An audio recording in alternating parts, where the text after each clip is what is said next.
Sa unang tingin, para siyang mga pambata. So these are flashcards.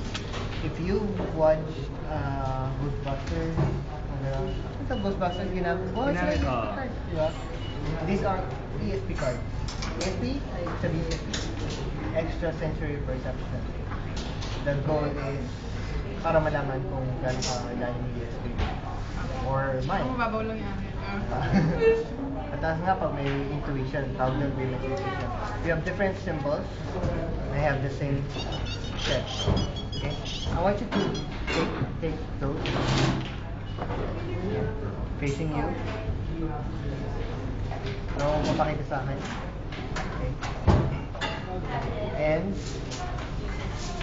I want you to decide on one symbol lang for now. Kunin ko or Just look on it lang, look. On one symbol. Okay, meron ka? Lalapag lang ako dito. Yung symbol na gusto mo for now, pakilagay face down dito. Dito. Hindi, sorry. You're quite sure.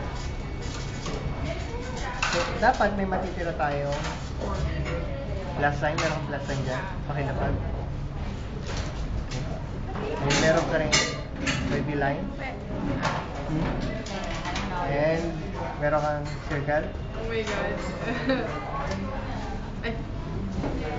And